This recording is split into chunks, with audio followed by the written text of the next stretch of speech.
Hey there, it's Amanda, and welcome back to Founder Files. This is our second episode, and we decided that it would be a good idea to revisit where Food52 was founded, which was right here in this kitchen in my apartment in Brooklyn Heights. And then we're going to take a walk around my neighborhood and meet some other entrepreneurs whose businesses have cropped up locally as well. The first is going to be Apartment 4F, which you may know from Instagram. They were an Instagram sensation during the lockdown when they were selling croissant and French bread out of their apartment. And then they decided to open their first bakery in our neighborhood, which was very thrilling to me. Then we're gonna go to what has become my husband's and my favorite date night restaurant, Ingas Bar, and we're gonna spend some time with Sean and Karen, the couple who owns it and runs it, and they're gonna show us how to make their most popular dish, the celery Victor. Here's my kitchen, which you may know if you watch my other show, Amanda Messes Up in the Kitchen, because this is where I cook all the recipes, or most of them. Oh, whoa, whoops. Ah! Food52 was founded in 2009. I founded it with my great friend, Meryl Stubbs. And this is where we would test recipes and then photograph them for the site every week. So every Tuesday, the whole Food52 team, which then was very small, it was just a couple of people, would pile in, set up their laptops on our dining room table, get in the kitchen. We would all be washing dishes, chopping, doing stuff. And we did that for actually like the first 3 or 4 years of the business, even after we had an office. Okay, so now we are in my bedroom. The reason I'm showing you my bedroom is because I wanted to show you where we actually took all the photographs for the first couple of years. Our bedroom faces north, and actually northern natural light is really good for food photography, and we wanted to use natural light in the early years. So we'd cook the food and then we would run it down the hall here, and we would put surfaces on top of this bedside table, and then James and other photographers would photograph it. Now I'd love to take you around my neighborhood and visit 2 other businesses and their founders so that we can hear their stories as well. All right, we are here at our first stop in Brooklyn Heights at Apartment 4F, which is a bakery that opened just about a year ago. I am going to meet Ashley and Gautier, who are the couple who started this bakery, and they're gonna show me how to make the raspberry croissant. We started in our apartment June of 2020, and I think April of the next year, we had reached our capacity. Our oven broke twice. Our refrigerator was breaking down. We were just kind of outgrowing our little apartment, and so we decided we need to make this a real business. Amazing. Yeah. A week later, someone from the Brooklyn Heights Association reached out to us, and they said, hey, we've heard that you've been baking in your apartment. Are you guys looking to ever open a brick and mortar? We told the BHA that we were very transparent, look, we're just a couple who started. We don't have investors or funds or anything like that. Did they help you with the funding, or did they they helped us promote our Kickstarter. So our Kickstarter, we raised about $62,000. Yeah. We had investor meetings, we were calling them, but really it was just in the space when pre-construction, cobwebs, and we invited people into the space. We gave them Gautier's bread, and we made a little presentation with a projector on the wall. Amazing. People thought it was really charming, and so we borrowed another 60,000 that way. Gosh. And we were like, wow, that's a lot of money. And then quickly realized that everything cost things like this $30,000 to $40,000, and we were like, oh, that goes really quickly. So we applied for a business loan, got denied, so then just put everything else on our credit cards. Oh my gosh. And wow. prayed that it would pan out, and it did. So I asked them if they could show me how to make their famous raspberry almond croissant, which is my favorite. So I was hoping you could take me through the process. Yeah, of course. Okay. So the almond croissants are double baked. So first is regular croissant, and then we rebake them with the filling inside. Got it. So we're gonna slice them in half and add the paste. So then that's the syrup. So this is just simple syrup, water and sugar. So I'm gonna show you on one. You just do both. Oh wow. Okay. Yeah, that's it. All right, here we go. So the next step is to put the almond paste on the bottoms. Okay. So I'm gonna show you on one. You take about this amount. Okay. And just spread it like that. Nice. That's kind of how I spread butter on my toast. And that much too.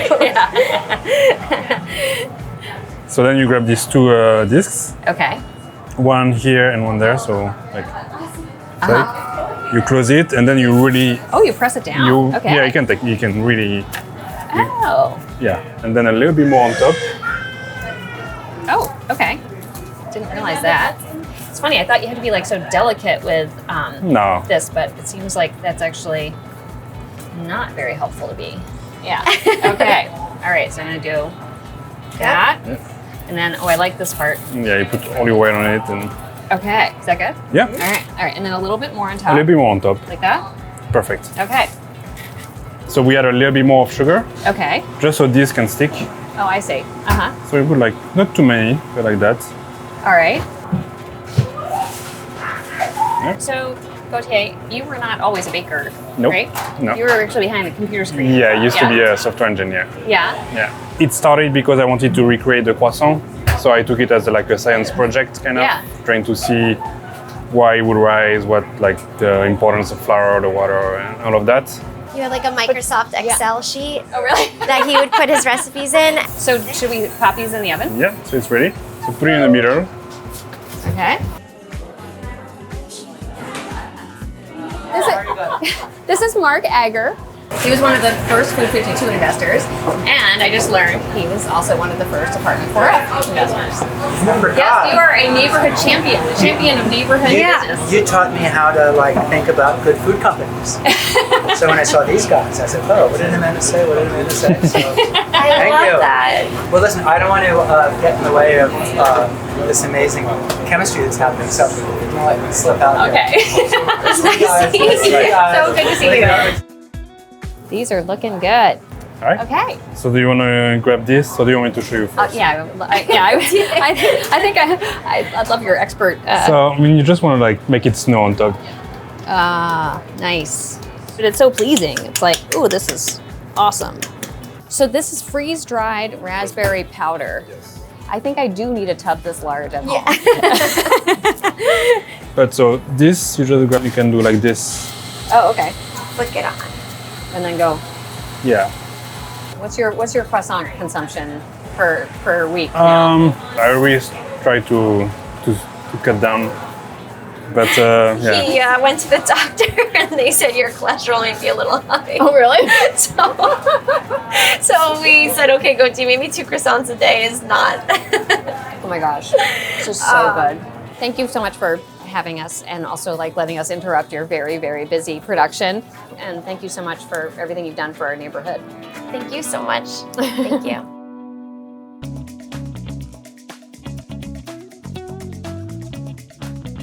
Okay, we have just arrived at our second location, which is on the other side of my neighborhood of Brooklyn Heights, Ingas Bar. And it is also owned by a husband and wife couple who we'll meet. And Sean, the chef, is going to show me how to make celery Victor that has become their most popular dish. So let's go inside.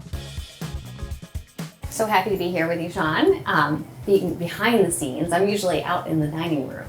Of course, we're pleased to have you here, Amanda. This space had been a restaurant before COVID, and then it was quiet for a long time. And then you guys, we heard you were opening.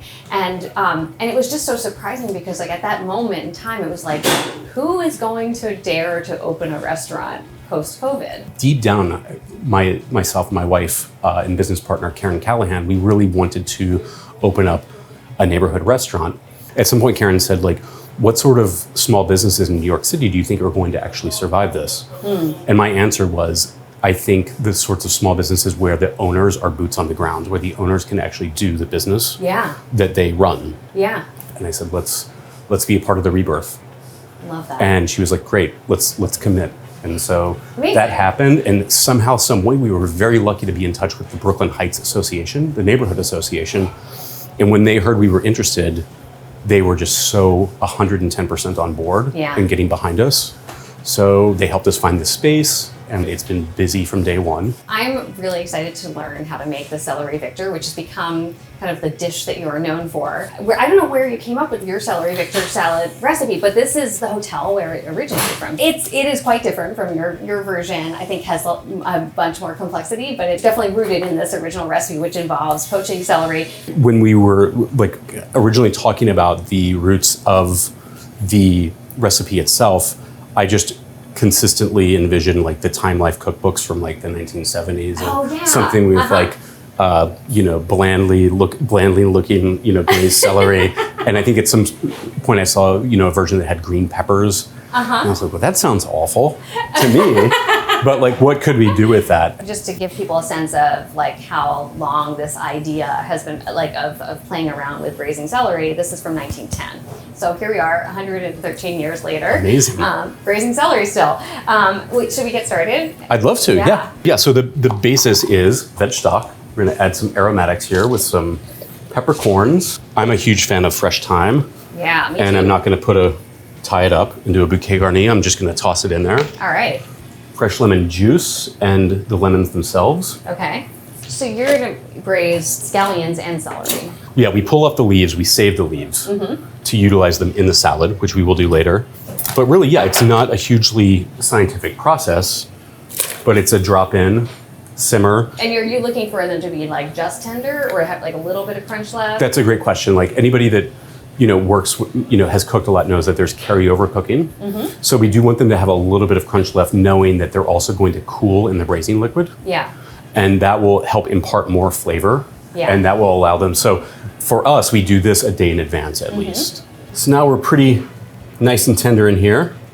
And then we're going to reserve this in a pan as such and braise our scallions or spring onions, or even leeks, depending on what you have available. So now that we've removed our scallions and our celery, we poured some braising liquid over them, so we're gonna let those chill overnight. In the meantime, we're gonna make anchovy base, basically. And we like to do this by hand and with a knife, but it can be done truly in a food processor if you prefer. So how many do you think you sell per day? I mean, it sells, it's the highest selling item. 20? 30? At least, yeah. Wow. Definitely 30. Wow. And then I really like to use the side of a knife as well. Yeah. To kind of just really mash it up. Mash it up. Love that. Look at that. And so we're going to add that to our bowl. Okay. And then we're basically going to do the same process. This is just so pleasing to watch a chef do prep work. Everything just feels guided by the knife. I think one of the things that's like great about working in a commercial kitchen is that everything is right where you need it. Yeah. And then mashing those a little bit. You mash them too. Okay. Yeah, just really kind of pulverizing them. And is this essentially becomes the salt and brine of the vinaigrette. Now we're just going to do the same thing with the clove of garlic. Okay. And obviously, we have a more specific recipe that we're sharing with everyone so they can look at amounts and whatnot. But we're doing this a little bit by eye right now. We're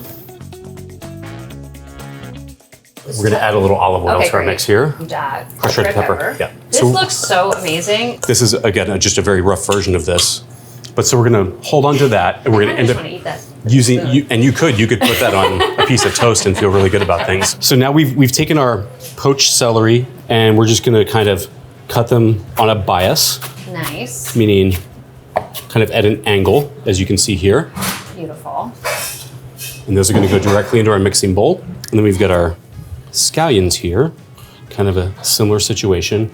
These I do kind of like to keep maybe a little smaller than the cut on the celery. Okay. We're going to add some of the celery leaves that we reserved. So pretty. Some parsley, just leaves as well. Yep. Kind of cut it. And then some of our base here, the anchovy base, a little bit more extra virgin olive oil. Okay. And a splash of sherry vinegar. This is where you want to like splurge on the ingredients, is with the sherry vinegar. Yeah. And try to, if you can find a nicer one, it's worth it. It'll make a difference, even more so than the olive oil itself. And then I'm going to add some Parmesan, and this is just Parmesan Reggiano. Okay. Some black pepper. So just you use a vegetable peeler to... We do, exactly. baby kale to add a little bit of greenery. We are going to add, once we toss it and plate it, one other component, which I'll show you here. Yes, that's one of my favorite parts. It is not a bad part. And at least the way I've learned to plate chunky salads is that I do a 3-step process. I go a large handful first, and then a medium handful next to kind of build kind of some height on the plate. And one last smallest pinch of all right there on top. And then we do some in-house pickled mustard seeds that we're just going to kind of distribute around the plate. Can you tell me how to pickle mustard seeds? We will definitely include the recipe. Okay. But it's super straightforward and it keeps forever. So you can have it kind of in your larder as needed or in your refrigerator. And then we like to put a little parm on top, and I like a little black pepper to show it off. All right. We're gonna head into the dining room. Fantastic. And sit down with Karen also. After you. Well, Sean, thank you so much for showing me how to make this amazing dish. And Karen, so nice to thank you for joining us for this. Thanks for having me. So Karen is Sean's wife and partner in Inga's, and Karen is has her own business, which is she is a fashion designer, and her label is Karen Callahan. And I actually wore my favorite shirt of hers just for today's shoot. Yeah. And your sweater is also, Yes, it is. Yeah. And you designed the space? Yeah. I did. It was collaborative as well. So we had a couple ideas. Yeah, I helped like this much. But it was fun. We didn't want to set the bar so high that the food had to follow as well. We wanted the space to kind of match the style of food we enjoy and the comfort food but also elevated and like really tasty. And so we put all those things together. We also, before the kids came, we would always sit at a bar when we ate, when we would go out. So building a bar that people really wanted to hang out at and spend all night at was a big part of the design aesthetic. Shall we Yes. dig in and have Enjoy. a little bite? Yeah. Before this, I don't think I'd ever had a dish with so many mustard seeds. At first I was like, but I love them in this. Me too. It's really like a lot of humble ingredients, Maybe the cheese is the fanciest ingredient. Thank you so much for having me and spending time with me. And I plan to be a constant diner for years and years to come. Thanks. Thanks, Amanda. Yeah. Great to have you. Thank you. For the next episode, we will still be in Brooklyn, but we're going to head over to the Navy Yard where we have just opened our new office, and it's going to be super fun.